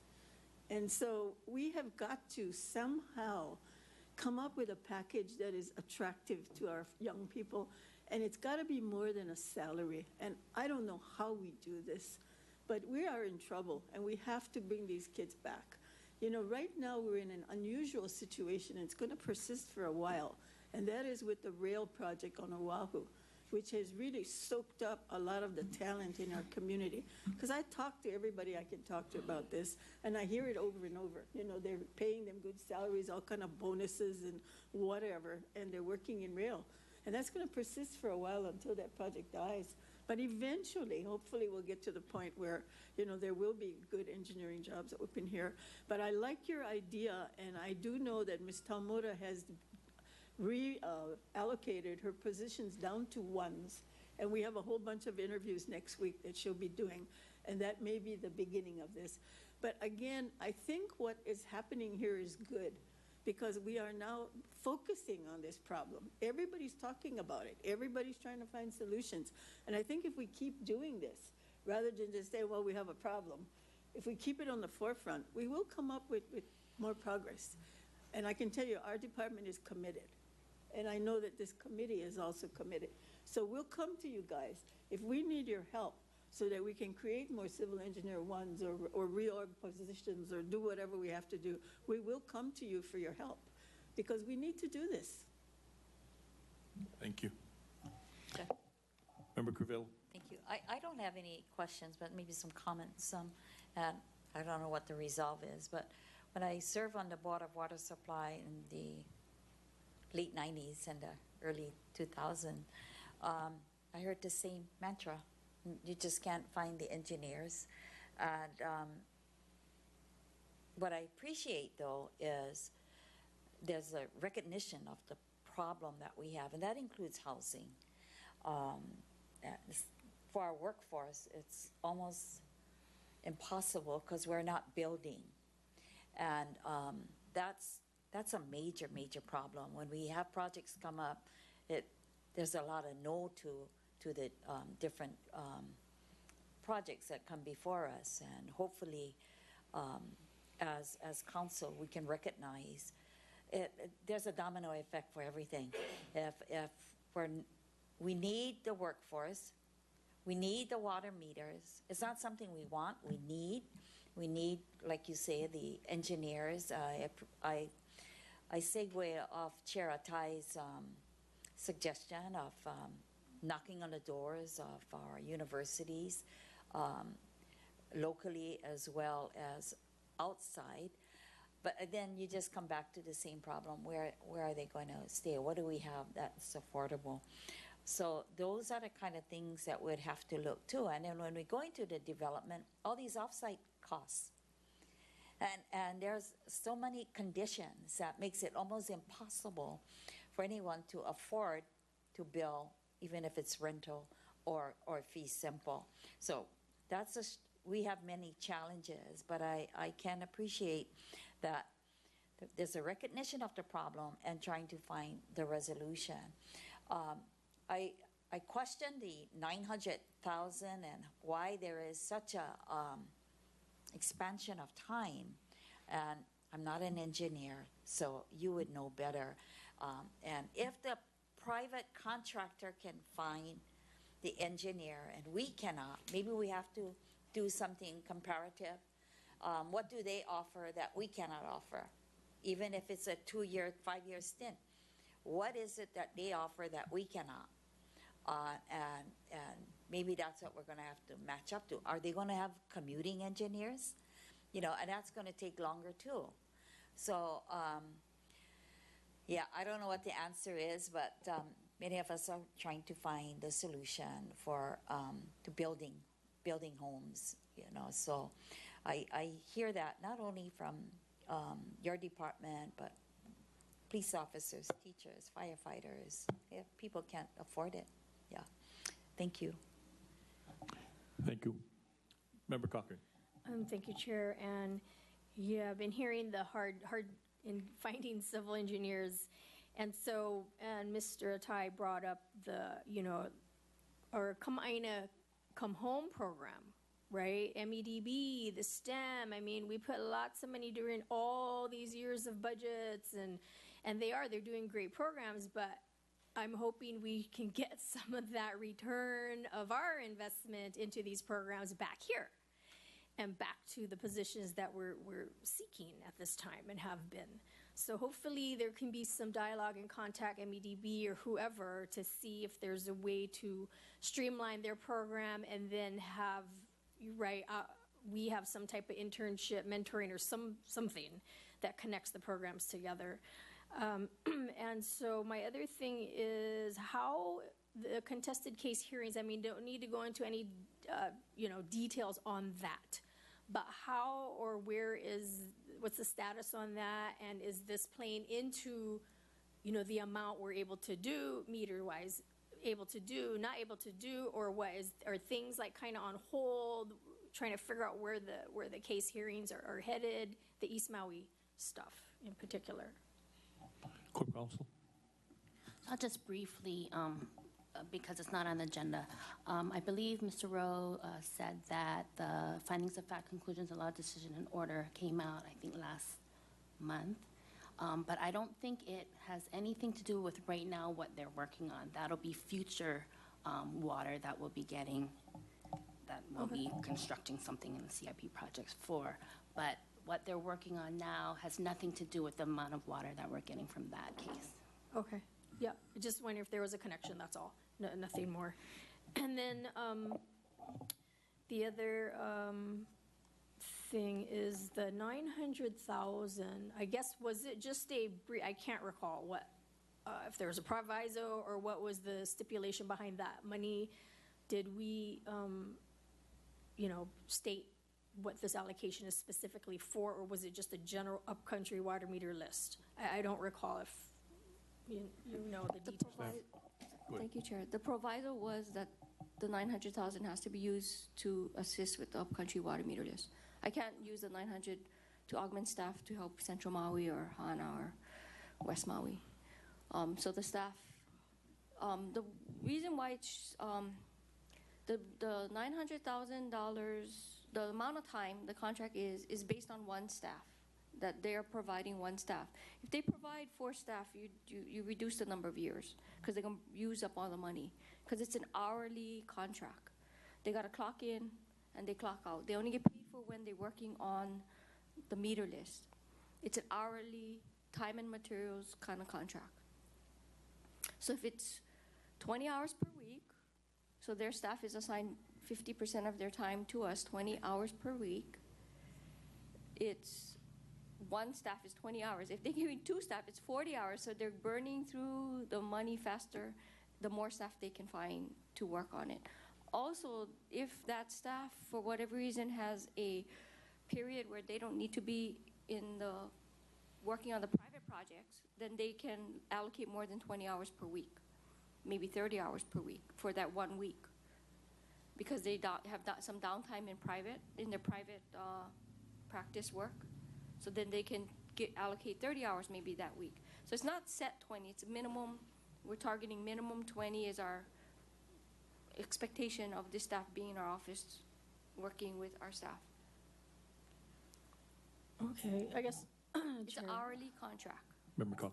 Okay, so I guess this is so they're like kind of putting hours towards the Upcountry water meter list as an allowed time basis, so to speak. So I don't know, I was thinking more like a specific company, whatever it was, or create more staff. I hear you having a hard time hiring engineers, but something where that's all they're going to do. But it sounds like this sort of outsourced company or private consultation group or whatever has a main private company and Kuleana, and they're going to part-time whatever they can accommodate this county to help with this Upcountry water meter list and be paid out of this $900,000. Staff augmentation means, and this occurs not only in Maui County, but the reason they're willing to do it is this company does it for Oahu. Staff augmentation means that the staff augments our existing staff and trains with them side by side to prepare, do the analysis, to prepare the meter requirements or the offer requirements. The way we decided is it'll be minimum 20 hours per week that their staff has to, and it has to be a dedicated staff. It can't be like you give me John today and Mary tomorrow. It has to be the same staff every time you give me the same staff. And so when I say it's a dedicated staff from their office, it's not just some random staff. It's always the same staff that is working with Derek and Jace 20 hours a week on doing the engineering analysis. And they charge out hourly only because it's a two-way thing. To be fair to them, they said, say Jace is not available and Derek's not available for whatever reason, they're just not available, and it's planned that no one can address, help assist the staff during that period. We might have to cut their hours back to like 10 hours that week, just because our staff is not available to, you got to remember, it even took Derek 6 months to get up to speed, and he's a civil engineer 5, 6 months. I'm getting a civil engineer 1, and that's why Derek and I are reluctant to answer the question as to if this civil engineer 1, who hasn't started yet in getting trained to do engineering analysis for Upcountry and understand our system, our expectation is it's going to be about the same learning curve, 6 months, but it is a civil engineer 1 that we're getting, which is not equivalent to Derek, who's a civil engineer 5, based on the years of experience Derek has in professional engineering. This is straight out of college, pretty much, engineer who we are going to train to do water system analysis. Whereas Derek, in his prior government work and also in his wastewater job prior to coming to water, has a general understanding, of water system analysis. So we're going to have to train this person in water system analysis from scratch, which is not an issue. We don't see it as an issue, which is why we're willing to move forward. We don't see it as an issue, and we'll get them up to speed in hopefully 3 to 6 months. Because you got to realize we have a civil engineer 1 now. We still have Derek and Jay, so everybody does their role. So the task that this engineer is going to be assigned relative to engineering review is going to be related to work a civil engineer 1 does. Not what a civil engineer 6 does, which is Jace, and not what a civil engineer 5 does, which is Derek.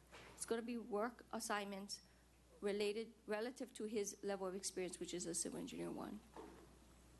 So I don't know if you guys completely understand that levels of engineering is based on levels of experience and understanding and licensing.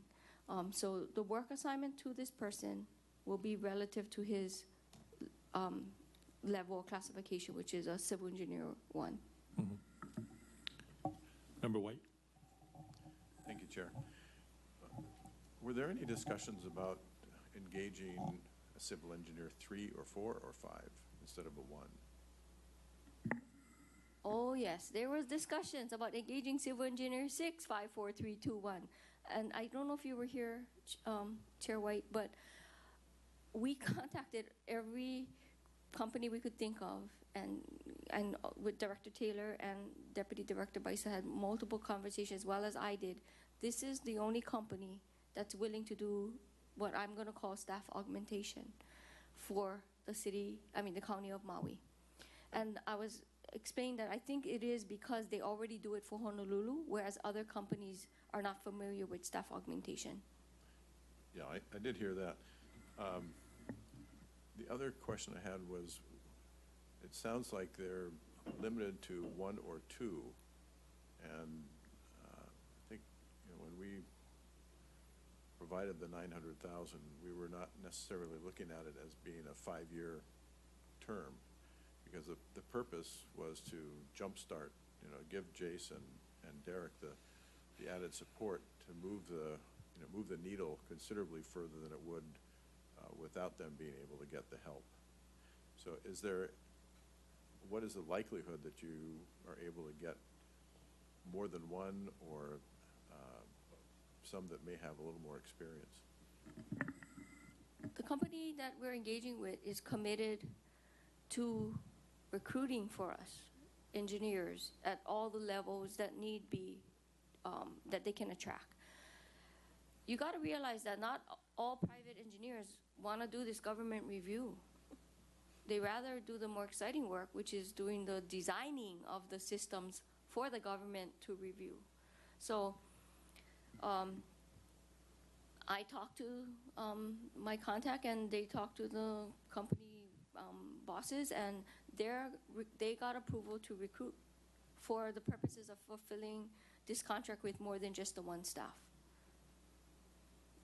So they have to disclose to the employee when they hire, that they're going to be working on this government staff augmentation, and it's not going to be like how when I started in private practice, I wouldn't think I would be assigned to augment staff at the government. I expect I would be designing subdivisions, designing drilling wells. I mean, that's the stuff I used to do. I didn't augment staff and review plans of other consultants. And so I think it's not something that I would think people would necessarily want to do unless they chose to work in government. So for this one company to act beyond providing us the 1 staff that will work 20 hours per week, they're willing to recruit, I think is huge. I mean, if anybody doesn't agree, I can let them know, but it's huge in my opinion that they're actually willing to recruit for us for the purposes of giving us more staff in the same type of relationship manner where it's a 20-hour week thing. What discussions have you had with the union regarding increasing wage levels? In increasing wage levels for engineers in general, yes. I have had a lot of conversations with with personnel also, because I think that's a big factor, the way that the specs are and the way the positions are assigned. But of course, that's done in concert with the union and what is agreed to. And we have had those conversations. But again, those are contract negotiated not by us, but at the state level. And so it's very complicated. Chair White, I know you've been involved in this, and it's really disconcerting that we don't have a lot to say at that point. I think my concern has been that my recollection is that the reaction that we've gotten from the union is that. Is that better? Yeah. The reaction that I've gotten is that the union is not willing to consider increases for just one category of their employees. But that leaves us in a very, very untenable situation, because if we can't recruit, then we can't get the job done. And so to me, it's a little bit short-sighted for the union to suggest that there should never be any adjustment if we find ourselves in a position where we can't recruit. And, you know, when you in private practice, when you can't recruit for a position, the wage goes up. And that's really good for whoever, you know, has taken the time and put themselves through school and has probably got some loans out there they need to pay off. Having the capability of getting offered a higher salary or wage is a really good thing. So I'd like to think that we could go back to these are HGEA, right? I would think that I would like to think we could be successful in saying, you know what, give us a break. Yeah. We're not able to recruit, and if you give us the ability to pay more, and we're willing, let's see what we can work out. But that to me is a real stumbling block, and it makes no sense to me that the union wouldn't like to collect a higher level of dues because the person's getting paid more. Correct. I would agree with you. You know, my line of thought was along the same lines, is that for us to be competitive, to attract, and that's why my earlier line of questioning is, what was the reason why we could not recruit and hire? And I was interested to see if it was because of salary rates, we're losing people to the private sector because of the money, or even travel and housing expenses. And if we got 5 openings and we can't fill the 5 openings, why not offer the 3 higher wages and benefits, so at least we get 3 hired? I'd like to stay away from outside hire and try to recruit within our departments and fill our own position needs within that. And also, members, I think the serious consideration is along the same lines, is increasing the budget for the staffing so that we are competitive in getting the various engineers into our various departments. So I think that's some issue that I think we would have to get personnel and whoever does our bargaining with the unions on board. And, you know, I think we need to be competitive to fill all of our openings that we have. Chair. Director? Chair, don't wind the Chair White up about who gets to negotiate on the salaries and benefits and things like that, because, you know, this council has made a proposal to the state to try to have different representation on the people that make those decisions, and that has not been looked at very favorably. But I really think that it is an issue that, you know, we're not represented well in these situations with people that are actually implementing these things. You know, we actually implement and try to recruit and deal with all the problems, but the folks that are deciding these things are not. And so it's very complicated. Frustrating too. Thank you. Okay, members, my intention is to still defer this agenda item because this is an item that it's been on our books in the history of this county government for 25 years.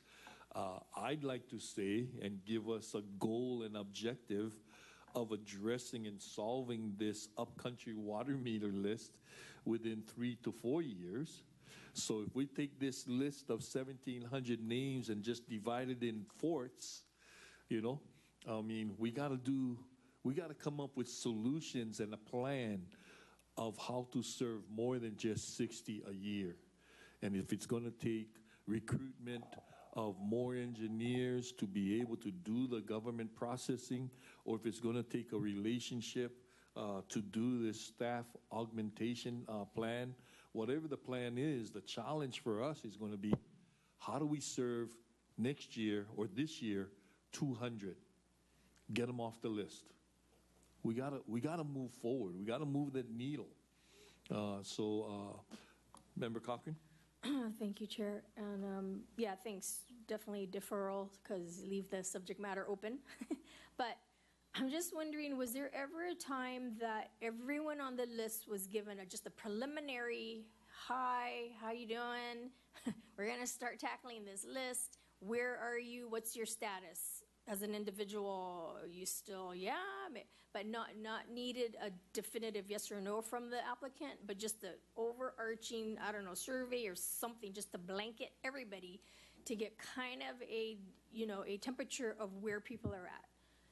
Yes. Just, and then whittle that list down, Ms. Bison. something like that. The one thing, thank you, Chair. Ms. Cochran, the one thing that I know that was done, Director Taylor, quite a while back, I would say maybe almost 2 years ago, looked at this list and he sat down and I think he shared it with us. I was on Water Committee then, a map of where all these things are, where all these TMKs are, and it was very interesting to see the different, where they're scattered all over the place, because he was hoping they were all in one place, but they're not, they're all over the place. And I know that was done. Now, if any more information was gathered about, are you serious or are you thinking of not doing or doing, I'm not familiar with that. Maybe Ms. Tomoto is. Chair. Yes. No, I'm not aware of any reach out on the list, but I don't think it would make a difference because no one will take their name off the list because no one will know what their existing status will be when they get offered and whether they would need the meter or not. Maybe, today they can't afford it, but if they wait 5 years and they save, maybe they can afford it, the improvements. And so I don't expect anyone to take their name off the list just because we reached out and asked what the status. And I forgot one thing that the council, Director Taylor, and I believe Deputy Meyer did a couple of budgets ago, was they put in, or a suggestion was made and adopted by council for the additional fixture units, which is in our rates and fees. That allowed applicants on the Upcountry meter list to move forward with their permit, provided that it was residential, single-family dwelling, to get a meter upgrade up to 5 8-inch meters, 8 fixture units, to get the building permit. Yeah. Even if they took that offer, and I'll go confirm with Derek, I believe those applicants didn't get removed off the list or requested. Yes. So even those people who took advantage of this 8 additional fixture units for a 5 8-inch meter and 14 additional for a 3/4 inch, nobody took their name off the list. It didn't reduce their name, get their name taken off because they don't know what the future lies for them, right? And they don't want missed opportunities. So, but what that did was allow people to move forward with their lives for whatever that would allow, the 8 additional fixture units, which is mostly building permits. But I just wanted to add that because I don't know if everybody knows about the 8 additional fixture units that helped the Upcountry people. Thank you. Thank you. Yeah, and thank you, Ms. Bison, about that mapping. And so I think for me, what that helped was just to see where existing infrastructure is. So if you're way out, then of course your tie-in's going to cost a whole lot more than someone who's just like right there by Pukalani Terrace or something, So I think that's where you could kind of get little hubs and areas that look like could be more serviceable in a quicker amount of time. But I understand the list is a consecutive order and we cannot be jumping around, and which I think is a hardship too, because if you got all kinds of different numbers on one cul-de-sac and everybody's up for the neighbors, then why can't we all share in the cost of infrastructure? And I think we've talked about this till we're blue in the face, Ms. Bisa, in water resources prior. And it's just one of those things. So, but anyhow, there's a lot more to say. But thank you, folks, for your time and efforts in this. And Chair, thank you for the meeting. Thank you for your time. Staff, members, any other questions? Without any further questions, this item on the agenda will be deferred. And at this time, we'd like to conclude and end this meeting. Thank you.